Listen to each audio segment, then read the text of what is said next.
안녕하세요. 필터 없는 시자들, 특히나 그 중에서도 시부모로 인해 이혼한 30대 여성입니다. 제가 오늘 이렇게 사연을 쓰게 된 건 이혼한 제 전 남편의 부모, 그러니까 전 시부모에 대해서 이야기를 하고 싶어서예요. 이제 그만 잊고 살지. 무슨 할 말이 남았냐 싶으시겠지만 맞아요. 저도 제가 다 잊었다고 생각했어요. 그런데 어제 백화점에서 시부모를 우연히 마주치면서 지난 기억이 스멀스멀 되살아나대요. 그래서 정말 마지막으로 어디 대나무밭에다 시원하게 한번 털어내는 셈치고 제 이야기를 좀 해보려고 합니다. 일단 전 남편이지만 편의상 남편이라 부를게요. 남편은 저보다 7살 많은 직장 선배였습니다.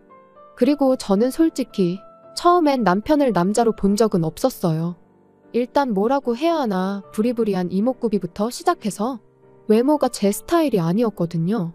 그런데 어째선지 언젠가부터 남편이 먼저 자꾸 저한테 주말에 뭐하냐, 영화 보러 가자 해가며 데이트 신청을 해오는 게 아니겠어요? 게다가 좀 조용히나 하지. 온 동네방네 소문까지 내서는 나중엔 설레발치고 다니기 좋아하는 직원들까지 가세해선 저더러 좀 만나줘라 어째라. 이건 정말이지 무슨 중학생들도 아니고 머리가 다 아프더라고요. 그리고 결국 분위기에 휩쓸리듯 연애를 시작한 지 1년 만에 부부의 영까지 맺게 됐네요. 여담이지만 다행히 회사가 사내 커플 사내 부부에 호의적이다 보니 가능한 일이 아니었나 싶습니다. 아무튼 그렇게 부부가 된 이후로도 남편과 제 사이만 놓고 보자면 별 문제는 없었어요. 연애 때와 마찬가지로 저희 두 사람의 관계도 좋았고 둘이 맞벌이를 했으니 생활하는데 나름의 여유도 있었고 크게 흠잡을 구석이 없었달까요? 하지만 그런 저희가 이따금씩 부딪히는 경우가 있었는데 그럴 땐 100이면 100 시자들 때문이었어요. 이미 오래전에 남이 되어버린 사이니 예의를 차릴 필요는 없을 거고 그러니 솔직하게 말하겠습니다. 저는 이날이때껏 살면서 정말이지 제 시댁 식구들처럼 싼티나는 사람들을 본 적이 없는 것 같아요. 그게 뭐 옷을 야하게 입고 그래서가 아니라 신우들은 물론이고 어머님 아버님까지 아주 거침없이 아무 말이나 해댔거든요. 뭐 대통령 정치인은 예산일이고 친척들의 오다가다 스치는 사람들까지 무슨 한 주거리 씹듯 씹어대더라니까요. 그리고 돌이켜 생각해보면 처음 시댁에 인사를 하러 갔을 때부터 그런 낌새가 있었는데 연예인 흉 좀 볼 수도 있는 거지 하고 넘긴 게 문제였나 싶기도 해요. 지금도 생생하게 떠오르는 게 식사를 마치고 이제 저는 어머님을 도와 설거지를 하고 뒤늦게 남편을 비롯한 식구들이 모여 앉은 거실로 향했는데 다들 제가 와서 앉는 줄도 모르고 아주 빨려 들어갈 듯이 TV를 보면서 저 여자 연예인 얼굴 좀 봐라 어떻지 않냐? 무슨 성형을 한 게 분명하다 뭐 그런 이야기만 하고 있더라고요. 그리고 그 꼴을 보고 있자니 솔직히 좀 웃긴 거예요. 친구들끼리도 아니고 동생이 결혼할 여자까지 데려온 상황에 저런 얘기나 하고 있나 싶어서요. 하지만 이내 또 하긴 뭐 가족들끼리니까 저런 얘기도 편하게 하나 싶기도 했고 아무튼 좀 한심하게 보이긴 했지만 이내 그냥 잊어버렸죠. 당시엔 결혼 준비로 그런 것 말고도 신경 쓸 일이 한두 가지가 아니었으니까요. 그런데 결혼을 하고 나서 이제 몇 번의 가족 모임을 더 갖게 되면서 알게 된 게 그 사람들은 그냥 누구건 간에 자기들 눈에만 띄면 트집을 잡아 씹어대는 게 일상이었어요. 특히나 외모에 있어서는 어쩜 그렇게 품평회하기를 좋아하던지. 한 번은 다 같이 중국 요리집에서 식사를 하는데 방금 주방장 얼굴 봤냐 원숭이가 따로 없다 뭐 그런 이야기나 하고 있고 또 다른 날엔 아버님께서 친구분이 돌아가셨다는 이야기를 하고 계신데 옆에 계시던 어머님께서 하시는 말씀이 그 죽은 사람 와이프가 그렇게 못생겼다면서 깔깔 웃을 정도였어요. 정말이지 이건 뭐 어떻게 리액션을 해드려야 하나 싶으면서도 한편으론 그래도 그렇지 사람 죽은 얘기하는데 저런 소리가 나오나 싶고 하지만 이 모든 걸 그렇다 치더라도 저는 건들면 안 되는 거 아닌가요? 결혼하고 몇 달 되지 않았을 때였어요. 어머님께서 감자탕을 끓여놨으니 남편하고 와서 좀 가져가라고 연락을 해오셨습니다. 그래서 시댁에 갔는데 어머님이랑 두 신우가 잠깐 마트에 다녀온다고 저랑 남편더러 집 좀 보고 있으라대요. 그래서 알겠다 했는데 그만 제가 깜빡 잠이 든 거죠. 그리고 얼마나 시간이 흘렀을까? 어디선가 두런두런 들려오는 말소리에 제가 잠에서 깼습니다.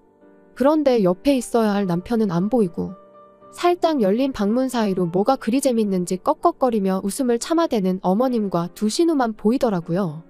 그래서 저도 이제 갑자기 나가긴 그러니까 나름대로 기척을 내려고 했는데 그 순간 누군가가 제 이름을 얘기하며 솔직히 너무 못생기지 않았냐는 거예요. 하나씩 뜯어보면 봐줄 만한데 눈, 코, 입이 주차가 엉망으로 됐다면서.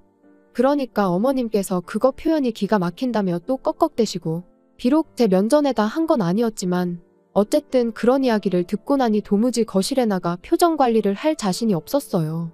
그래서 다시 눈을 감고 자는 척을 했지만 이미 온 신경이 밖에서 들려오는 소리를 향해 있었죠. 그리고 큰 신우는 제가 잔다고 확신을 한 건지 계속해서 키가 너무 작다, 저런 애 뭐가 좋다고 결혼했는지 모르겠다. 정말이지 마음 같아선 당장이라도 뛰쳐나가. 너는 뭐 얼마나 생겨먹은 줄 아냐고 한마디 쏘아붙이고 싶은 심정이었습니다. 하지만 한편으론 제가 나가서 한마디 한들 미안하다 할 신우도 아니었거든요. 그래서 똥이 무서워서 피하냐 더러워서 피한다는 마음으로 올라오는 화만 꾹꾹 눌러 참았네요. 그리고 그때 이후로 시댁에 가는 횟수를 극도로 줄여나갔습니다.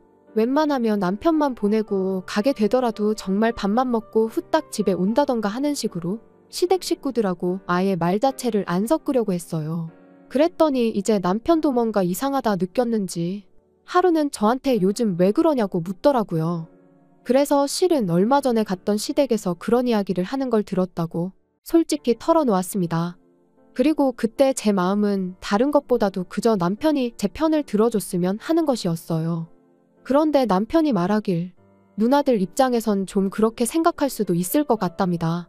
둘 다 예쁘다는 소리도 자주 듣고 같은 여자가 보기에도 늘씬하지 않냐면서. 그래서 누나들이 자기 와이프가 될 여자에 대한 기대치가 좀 있었던 것 같다나요? 정말이지. 제 편을 들어주긴커녕 어떻게든지 누나들만 감싸고 돌기 급급한 남편의 꼴을 보고 있자니 저도 심사가 뒤틀리는 듯 했습니다. 그리고 이제 와서 말이지만 여자로서 수치스러운 마음도 들었어요. 은연중에 남편도 신우들이 하는 말에 동의하고 있다는 기분이 들었으니까요. 그래서 저도 에라 모르겠단 생각으로 그동안 속으로만 생각하던 말을 꺼냈습니다. 정말 당신 식구들은 이상하다. 왜 맨날 모이면 외모 이야기밖에 안 하는지 모르겠다. 그거 되게 수준 낮아 보인다고요. 그랬더니 남편이 요즘에는 외모가 경쟁력이니 당연한 거 아니냐면서 저더러 혹시 무슨 자격지심 같은 거 있냐는데 기가 막혀서 그럼 그렇게 대단한 경쟁력을 두고 왜 당신 누나들은 그 모양으로밖에 못 사냐 받아쳤습니다. 참고로 하나는 아르바이트만 전전하고 다른 하나는 남자한테 속아서 전 재산을 거의 다 날렸어요. 아무튼 뭐 결국 그날 대판 싸웠네요. 그리고 이게 얼마나 대단한 일이라고 생각하실 수도 있겠지만 저는 이 일로 남편에게 많이 실망하기도 했고 그러면서 좀 정이 떨어졌습니다. 그리고 그 때문인지 점점 남편하고 가벼운 스킨십조차 하기도 싫고 제가 남편을 좀 멀리하게 되더라고요. 그런데 이런 상황을 모르는 시부모님께선 결혼한 지 왜 1년이 다 되도록 소식이 없냐며 하루가 멀다 하고 손주 타령을 하시기 시작하셨습니다. 그리고 그 무렵 저는 정말 생각이 많았어요. 그도 그럴 게 어쨌든 여전히 남편과는 같은 회사를 다니고 있었으니 이혼은 엄두가 나지 않기도 했고 사실 그때까지만 하더라도 일단 저부터가 이혼하면 여자만 손해다 싶었으니까요. 그래서 그래, 애를 갖자. 애를 가지면 좀 부부 사이가 나아질지도 모른다. 그런 결론에 다다르게 된 거죠. 그런데 문제는 그렇게 마음을 먹은 이후로 남편하고 열심히 노력을 했는데 어째선지 반년이 지나도록 임신이 되질 않았습니다. 그래서 결국 남편과 함께 병원을 찾았어요. 그리고 병원에서 듣게 된 말은 남편이 키도 크고 체격도 좋은데 정자수가 적어도 너무 적다는 거예요. 그러면서 애를 많이 써야 할 거라는데 솔직히 제 입장에선 기가 찰 노릇이었습니다. 가뜩이나 남편한테 정도 많이 떨어졌지만 그래도 어떻게든 좀 살아보려고 애라도 가져볼까 한 건데 그마저 쉽지 않다고 했으니까요. 그리고 남편이 이야기를 한 건지 시부모님께선 저희가 병원에서 무슨 이야기를 듣고 왔는지 무척이나 궁금하신 눈치셨어요. 그런데 남편이 저더러 시부모님께는 그냥 아무 문제도 없다고 하면 안 되겠냐대요. 시부모님께서 얼마나 충격이 크시겠냐면서요. 하지만 그랬다간 계속해서 제가 받을 스트레스는 어떡하나 싶었습니다. 시부모님 성격에 분명히 또 왜 아무 이상이 없는데 애가 안 생기냐 하시며 다른 병원에 가보라고 하실 것도 같았고 무작정 제 탓을 하실 것도 같았으니까요. 그리고 이런 이야기를 남편에게 하니 그건 걱정 말랍니다. 자기가 책임지고 제 편이 되어주겠다면서요. 솔직히 웃겼죠. 이게 다 누구 때문인데 누가 누구 편을 들어준다는 건지. 하지만 결국엔 알겠다고 했어요. 저도 뭐 그때까지만 하더라도 시부모님한테 무슨 악감정이 있던 것까진 아니었으니까 굳이 충격을 드리고 싶진 않았거든요. 그리고 며칠 뒤 시댁에 찾아가 병원에서 두 사람 다 괜찮다고 하더라고 말씀을 드렸더니 아니나 다를까 어머님께선 정말 이상하다며 쉽게 믿질 않으셨어요. 왜 둘 다 아무 문제가 없는데 애가 안 생기냐면서요. 그리고는 제가 예상했던 대로 어머님께선 저더러 그러지 말고 당신이랑 같이 병원에 다시 좀 가보자셨는데 정말 난처하대요? 그래서 제가 남편을 쳐다봤습니다. 빨리 어떻게 좀 해보라는 뜻이었지요. 그런데 황당하게도 남편은 제 눈을 슬쩍 피하더니 어머님한테 신경 써줘서 고맙다는 소리나 하고 있는 게 아니겠어요? 그리고 그런 남편의 태도에 실망한 저는 실은 어머님 아들한테 문제가 있다더라고 말씀을 드렸습니다. 마음 같아선 어머님 아들이 허우대만 멀쩡하지 속빈강정이나 다름이 없다더라고 해버리고 싶었는데 그랬다간 어머님이 정말 뒤로 넘어갈까 싶어 꾹 참았네요. 그리고 이번에도 역시나 어머님께선 그 의사가 돌팔이 아니냐면서 그럴 리가 없답니다. 못 믿겠다고요. 그러더니 저희 남편더러 뭘 하셨는 줄 아세요? 마누라가 아무리 좋아도 마누라 흠을 덮어주려고 그런 거짓말을 하면 안 된답니다. 그러니까 저희 어머님은 원래 제가 문제가 있는데 그걸 당신 아들이 커버쳐주고 있다고 믿고 싶으셨나 봐요. 어이가 없어서 제가 어머님더러 어머님 아들은 그럴 깜냥도 못 되는 사람이라고 받아쳤어요. 지금도 보라고 저렇게 남일 마냥 먼 산만 보고 있지 않냐고요. 그런데 그때 신우가 한다는 말이 그럼 뭐 시험관 같은 거 하면 되는 거 아니냐대요. 그리고 사실 그게 아주 틀린 말은 아니었어요. 병원에서도 들었던 얘기였으니까요. 하지만 저는 그렇게까지 해서 아이를 갖고 싶은 생각은 없었습니다. 그래서 그렇게까지 해서 가질 생각은 없다고 단호하게 대답했지요. 그랬더니 어머님 아버님이 그럼 뭐 어쩌라는 거냐고 아이를 아주 안 갖겠다는 거냐 하시는데 자연 임신이면 모를까 억지로 갖지는 않겠다는 뜻이라고 말씀드렸거든요. 그랬더니 옆에 있던 신우들이 또다시 어이가 없네 어쩌네 해대더니 저더러 양심 좀 있으랍니다. 솔직히 제 인물에 어디 가서 자기들 동생 같은 남자를 만나서 살겠냐면서 그러면 뭐 저도 좀 양보하는 게 있어야 할 거 아니냐고요. 기가 막혔죠. 그래서 제가 또다시 남편을 쳐다보곤 뭐라고 말이라도 좀 해보라고 했습니다. 그랬더니 남편이 우물쭈물 대기만 하고 선뜻 한마디를 안 하는 거예요. 아니 당장의 말이라도 지 누나들한테 저한테 그런 식으로 말하지 말라던가 그런 말 한마디는 할 줄 알았는데 말이죠. 그래서 제가 정말 아무 말도 안 할 거냐고 또 한 번 남편을 다그치니 두 신우가 남편더러 야 그냥 살지 마 그러는 겁니다. 그거 뭐 얼마나 대단한 몸뚱아리라고 시험관도 못한다고 저러는데 뭐하러 사냐면서 어차피 제가 애를 낳아봤자 저 닮으면 인물은 답도 없을 거라면서 말이에요. 그런데 그렇게 두 신우가 번갈아가며 저한테 폭언을 쏟아내는데도 남편은 그저 묵묵부답. 그리고 얼마나 시간이 흘렀을까. 시부모님은 한숨만 푹푹 내쉬고 두 신우는 씩씩거리고 있는데 남편이 한다는 말이 저더러 무조건 싫다고만 하지 말고 그래도 한번 해보는 게 어떻겠냐대요. 달라진 게 없었어요. 이번에도 역시나 남편은 제 기분은 안중에도 없고 제 편이 되어주기는커녕 결국 지 누나들 말만 중요할 뿐이었던 거죠.